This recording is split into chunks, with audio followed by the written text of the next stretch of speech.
So when the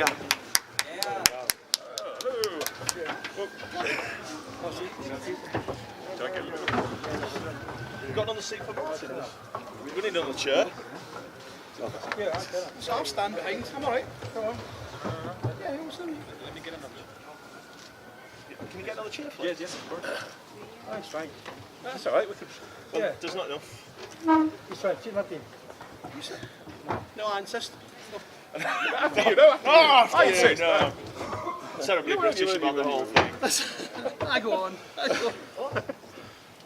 Still got last night's meal on my brother. Do you want to sit on my knee? No, I'm just going to properly touch you all the way through this. Stop, I like it. Yeah. I'm enjoying this too much. What are you going to say before I come down? Yeah, why not? Should have had a pee before I come upstairs. I've made that mistake before. Yeah, oh yes. Do before you leave the room. Dave, you need that Eddie Van Halen t-shirt, by the way. That guy. Yeah, I do, yeah. Yeah, it's awesome, isn't it? It's got me Need written that all in your over life. it. Another chair for you. No, I'm okay. Yeah. Quite happy. Stay out of the way. Steve y su banda completa. Así que bueno, pues sin más preámbulo, gracias por acompañarnos en esta fiesta de inauguración y bienvenida y a Steve. Hey, welcome to Mexico one more time. Thank you. This is Oliver from Weird Magazine. And I would like to ask you, I bet the Marillion fans are very, very excited and grateful because you are here, and also because we know that you're going to play a set list from Glutton of the Straw. Yes, correct. And considering that, we know that Fish is celebrating the 30th anniversary too. Have you ever thought that to do something weird with Fish or to bring him? No, it's a very different kind of experience. So when we play the album, we're trying to pretty faithfully recreate it. When Fish plays it on his tours these days, everything is transcribed a lot lower. So the music isn't really the same. It's a kind of an approximation of what you can do that sounds something like it. So, and you know, he sings his vocal range is a lot lower, his register. So it wouldn't work. It's two very, very different animals, really. Of course, I'd say we're better, but you know. I'm glad you said that. Yeah, someone had to. But with love and respect. Yeah. Marillion has been a pioneer band with this concept of founding the production of your records with the fans. But you started with that project when people were still buying records. Yes. Now people seem to They don't. don't buy records. Yeah. What's your position and what's your plan for the future? With you as a solo artist and with Marillion? Well, I think it's in a way it's both a similar situation. I mean, most people, especially under the age of 30, consume music by streaming these days. Very few people buy music, and streaming income is just pennies, cents. It's just nothing. But what doing a pre-order enables you to do is you can create something that's more than just about the music. You create something that's a work of art, and you know, if you have 15,000, 20,000 people who want to support you in that, what they get is something that transcends just some digits on their iPhone or you know, music on their computer. It's something tangible that you can pick up and you can look at and absorb the music in a completely different way.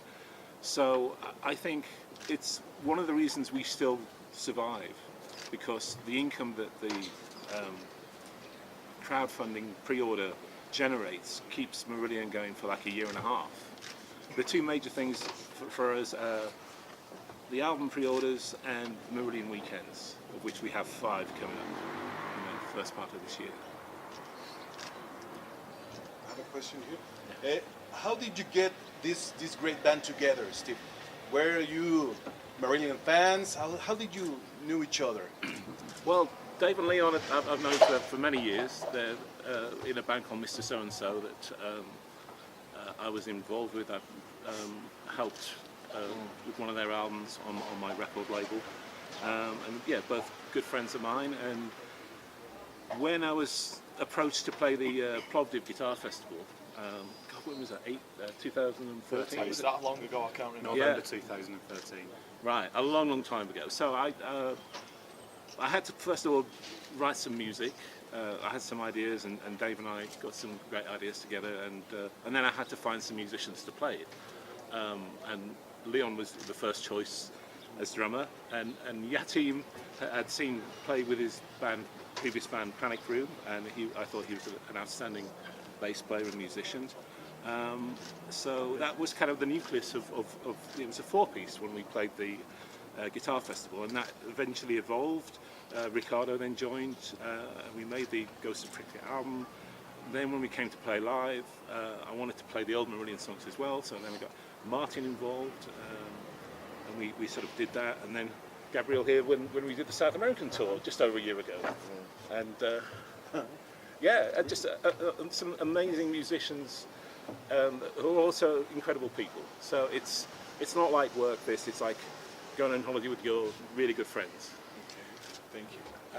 We hear you said you have a record label. Is that a record label of your own?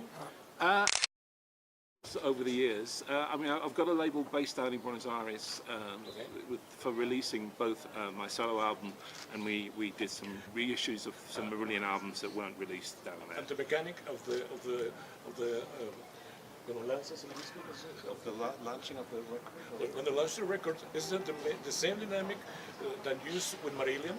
Yeah, it's well with my label down there. It's a very small affair, really. It was just a way of getting the music to be made available in physical form to the audience down there. I mean, you know, it's all about, you know, I mean, the pre-order is kind of probably 80% of the money you're going to generate from an album these days. You can put it into the shops, and we still do very well. Both Marillion with the Fear album, one of our most successful ones for a long time, and the Ghost of Pripyat. I've been very happy in this day and age to do what it's done really. The Ghost of Pripyat was released in 2014. So what's next for the Stevery Rothery band? Yeah, well, we're going to do another album at some point. Dave and I have got some cool ideas. I've got a project I'm doing with Ricardo that's kind of like a space-themed instrumental album. I'm doing some concerts down in Santiago next year, including playing at the La Silla Observatory for the solar eclipse down there, and doing some filming for that. I'm also doing some work with Steve Hackett on an album. It's something we've been talking about for years, and we've had a few days together, and that's something that's going to happen at some point in the future. It's impossible to say when. So what with that and with Marillion and having a family, you know, life is pretty full. Steve, I know that, yeah. I wonder what kind of music you're listening to right now, and that question could be also to everybody. What's first on your list right now? We would like some recommendations. Oh, that's a really difficult question. Despacito. Auxilio. No. But ask the rest of the guys, and I'll be thinking about that. Sorry, definitely no. What's the question again, Despacito. sorry? What is What are first you on your listening playlist right now? What are you listening to? Oh, the album I like at the moment is by an English guy called Richard Spaven, who's a drummer, but he doesn't really do. It's not really a drumming album. He works with a singer called Jordan Rekai, who's from Australia, I think. So the songs, but it's sort of like cool, sort of groove kind of stuff, not prog. Okay, you're recording that one. We want no recommendations. Richard Spaven and Jordan Rekai. Well, what did you think? What about the rest of you? Sorry, are you So, voy a hablar en castellano. Por favor, bienvenido. A mí me gusta muchísimo siempre Steven Wilson y ya me gustaba desde su trabajo con Porcupine Tree y me gusta muchísimo Y es lo lo que que está está haciendo saliendo ahora, actualmente. hoy Sí. por hoy. Sí, Okay. con algunas excepciones de algunas canciones, pero me gusta muchísimo lo que está Qué haciendo. bien. Acaba de estar aquí y tocó donde van a tocar. Sí, Eso sí, sí. estuvo muy Es bien. un honor estar en el mismo escenario donde él también estuvo y estuvo Steve Rothery. Gracias. You guys? Don't be shy. Let us Well, know. I've been listening. I've been finding lots of bands again that I listened to in the '80s. So I've been listening to bands like Killing Joke a lot, and it's really interesting how, because I'm a writer as well, when whatever you're listening to at that moment in time, if you go back and visit that music again, I can hear my influences in what I was listening to at that time. So bands like Jellyfish, Faith No More, Killing Joke, that's all I've been listening to. Now we know how old you are. It's no secret that, yeah. What are you listening to? I'm listening to this album. Good answer. You guys, what are you listening to now? Ricardo? In this moment in my life, I'm trying to listen something a little bit far from rock. Not only rock, because I listen rock, of course, for many years in my life. Especially soundtrack in this moment. Okay. Soundtrack of movie. My favorite composer is Hans Zimmer. So Hans Zimmer, and it's something about also contemporary jazz. For example, I really love Pat Metheny group. Okay. And in this moment, something a little bit far from rock. Okay. You get Having been to see the Queen movie or the Freddie Mercury movie, Bohemian Rhapsody, Queen are my first love musically. They were the first band that I discovered and had a real love for. So, as a consequence of going to see the movie, I've been going back and re-listening to all the Queen albums and sequence from the early material right up to the end again. So that's what I've been listening to. okay. And you guys, Yeah, these days I tend to listen mainly to songwriters. I mean, there's still all the classic albums that you play every now and again, Pink Floyd, Camel or Genesis. And Joni Mitchell is an all-time favourite of mine. But people like Sufjan Stevens, Damien Rice, great songwriters like Neil Finn, Crowded House. That's probably the music that I would tend to listen to the most. It could make a very nice party with all that music. Yeah. and you guys, you're an excellent musicians. What do you think about this project, working on this project and touring with Steve? Touring the world with God. Yeah. It's amazing. We're all Marillion fans, so it's you dream about these kind of things. You know, when I was a young teenager, it's the kind of thing an older teenager. You dream about doing these things, and then you get the opportunity, and we're all very good friends, and we've become really close friends. But it never goes away in the fact that you look round and you're on stage, you think, I'm stood next to God, it's really good. It's really good. I had the opportunity.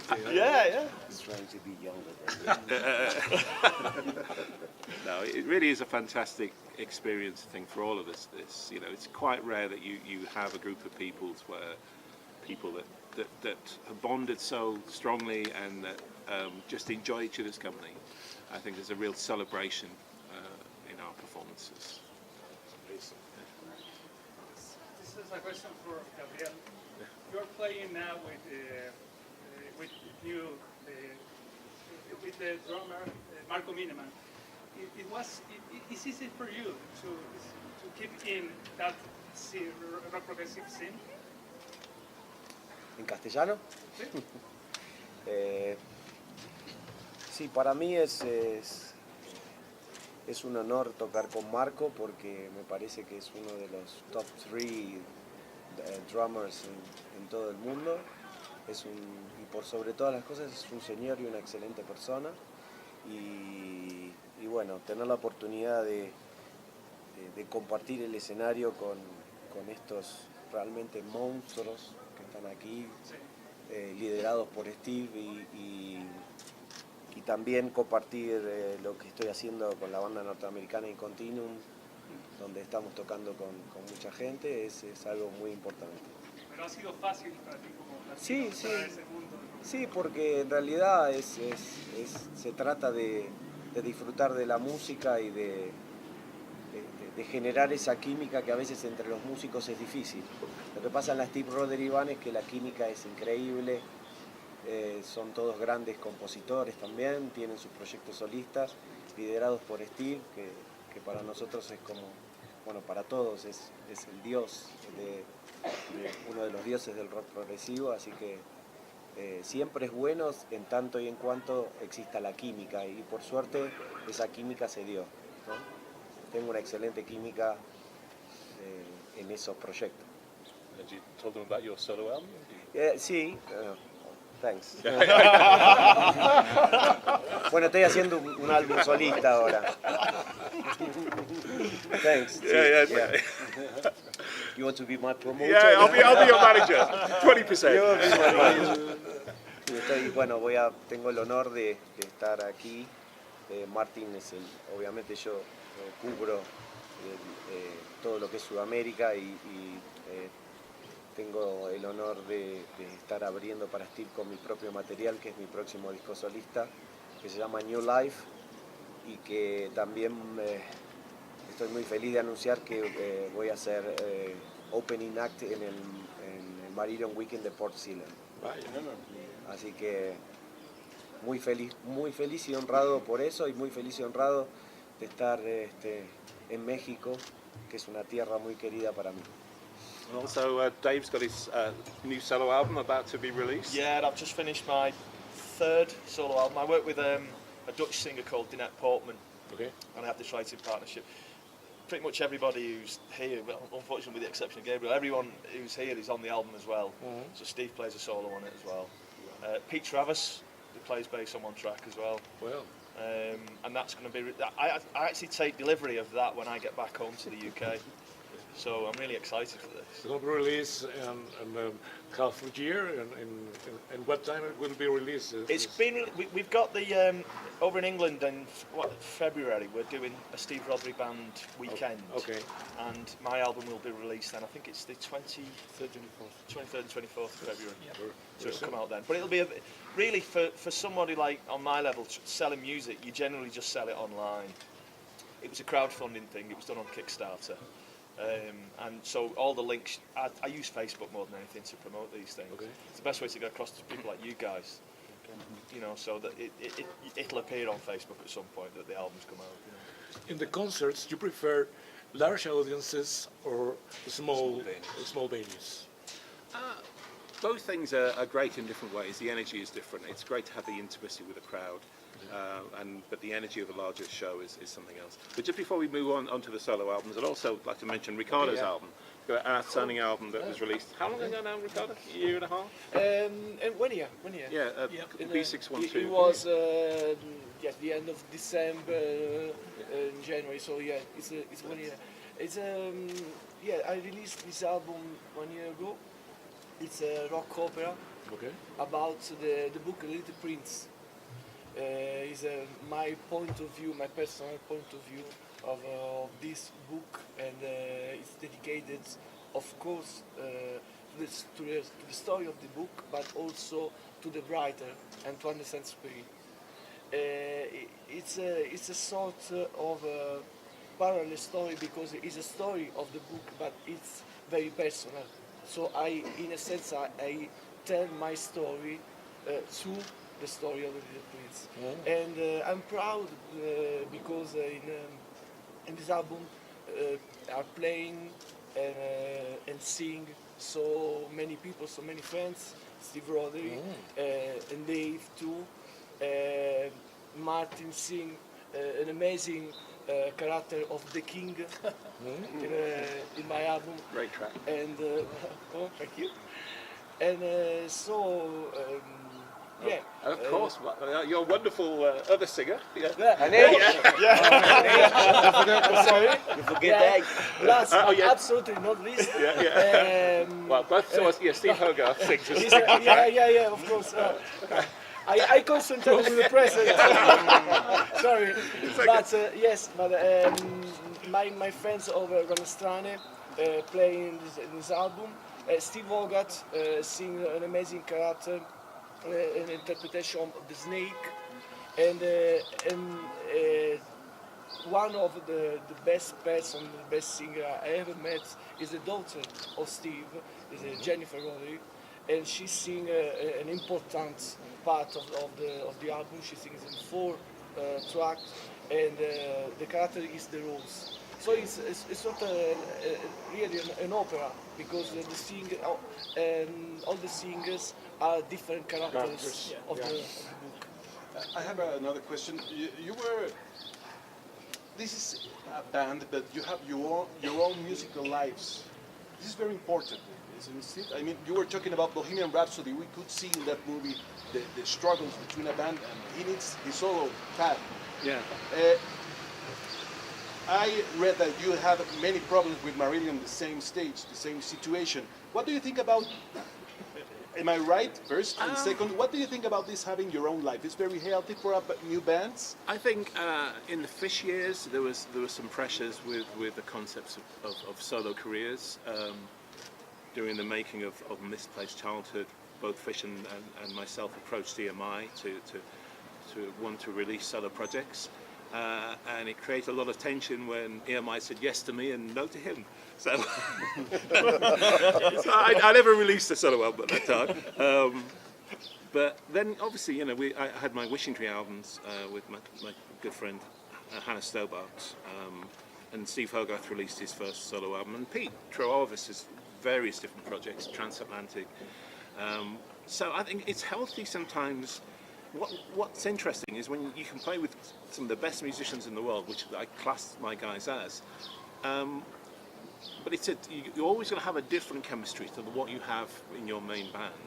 So it makes you understand more of what makes the main band important to you, the way that those 5 personalities and musical identities mesh together. So I think it can be a healthy thing. Also, if you write more music than gets used. I mean, with Marillion now, we write probably half an album more than ever gets released. So those ideas sit up on a shelf like poor orphan children, you know. You want to give them a home, you want them to have a life, and that's what having a solo project in Korea enables you to do.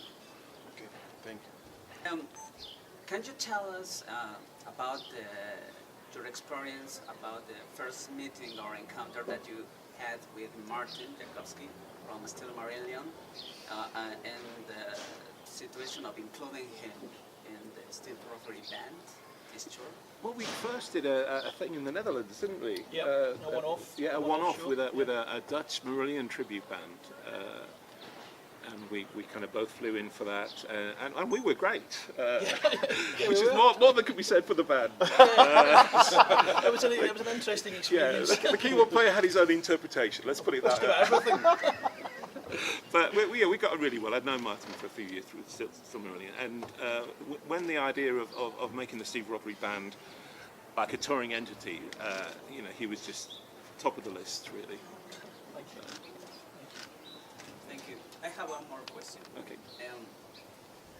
Considering that the Armageddon and the end of the world is a trending topic, what would be the song that you would like to listen to as a score or soundtrack? That horrible situation is happening. What, as the world is ending? Yeah. Yeah. Oh God. Always looking at the bright side. Yeah, I was going to say that. Life of Brian soundtrack. Yeah. It has to be, doesn't The last it? pieces of your life. Yeah, well, always. Yeah. You know. It's just getting upset about it if you're going to die.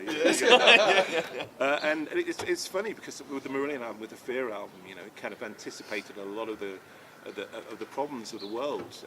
We played that in the PlayStation Theatre in New York off Times Square on election night in the States. The fateful night that Trump was elected, and the results were coming in through the concert, and you see all the people in the audience getting their phones out, and this look of horror on their faces, and it really created a very strange atmosphere. And we came out into Times Square, which is normally bustling and full of life and people, and it was just like a deathly hush. And the results were coming on the big screens, and everyone was just in shock. And then of course we have our own situation in the UK with Brexit. So it's all generally pretty. I was going to swear then, but I'll try not to. Pretty messed up. Yeah, the polite version. Broken. Yeah. Broken. Yeah. That's it. But what would be the song that you would like to listen to at the moment when you are about to die? Oh yeah, like you say. As a soundtrack. Oh, well, Martin and I would agree with Yeah, we're on the same page. I'd go with that as well, to be honest with you. Yeah. What was that? What did you play? It's the last song you could ever listen to. All right, okay. When you know that death is coming, Ricardo, what would you like to? If you don't know me by now. I could say this one. Sex bomb, surely. Probably we will listen to Despacito. There's no escaping that. There's no escape. When you want the world to end. That means death. Yeah. What about you, Leo? Stairway to Heaven, maybe. Yeah. Oh yeah, well played. But when you get to the guitar soloing time, that's the problem. I've heard enough of those in my life. Give it a miss just the once, I think.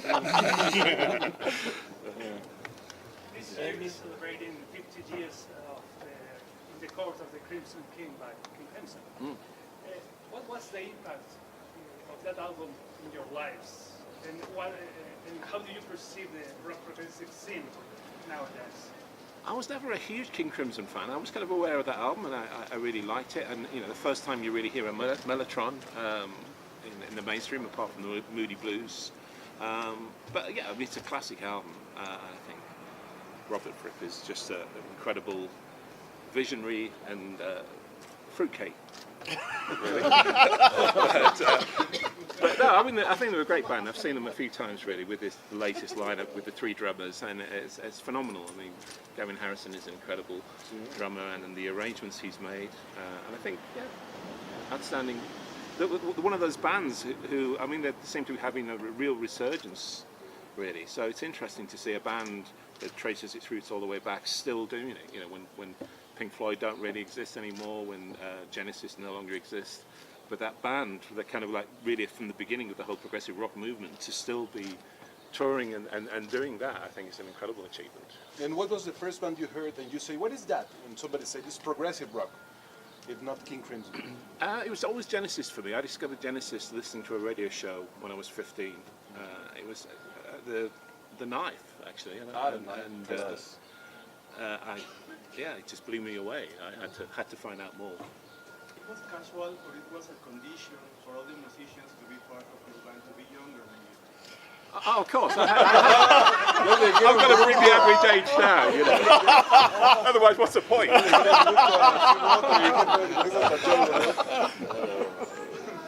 You were acting like a vampire. Yeah. No. Younger but not good looking. No. It's great because you share the enthusiasm. Because obviously I've toured for 40 years, nearly 40 years with Marillion, and for these guys coming to these countries for the first time, there's an excitement, and you share that really, that energy and enthusiasm. What's really interesting, I have to say, knowing Steve, is Steve's been in the music industry for so long and involved in it on a day-to-day basis, and he's still so passionate about music. It's actually really inspiring when some musicians do get phased and get burnt out with music, and Steve still loves music. So it's really infectious for all of us who are still loving music as well. So it's really inspiring when you've been in it for so long and you still get a rush out of it. It's really good, that. Y una de las cosas que hace más grande a un músico es que tenga la solidaridad y la grandeza de transmitir su sapiencia a las próximas generaciones, y eso es lo que hace Steve. Es increíble. Pues chicos, muchísimas Un aplauso. gracias. Bravo. Vamos a quitar las aguas para que tomen una foto de toda la banda, nos preocupa la foto completa. Now we're just going to take a picture of all of you guys. Okay. Stand up. Yeah, we can do that. Hold the water away. Can we move the chairs out of the way?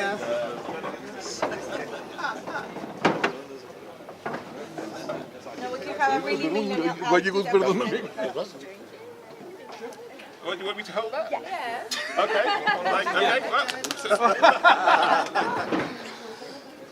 Not quite sure where what's it say? Yes, we find. Okay, right. No bad words. Come on. Yeah, we all go next. We're gonna get in there. Oh no. Wow. What we lost? The Rothery. We should move it across and we should go there and do the old panoramic.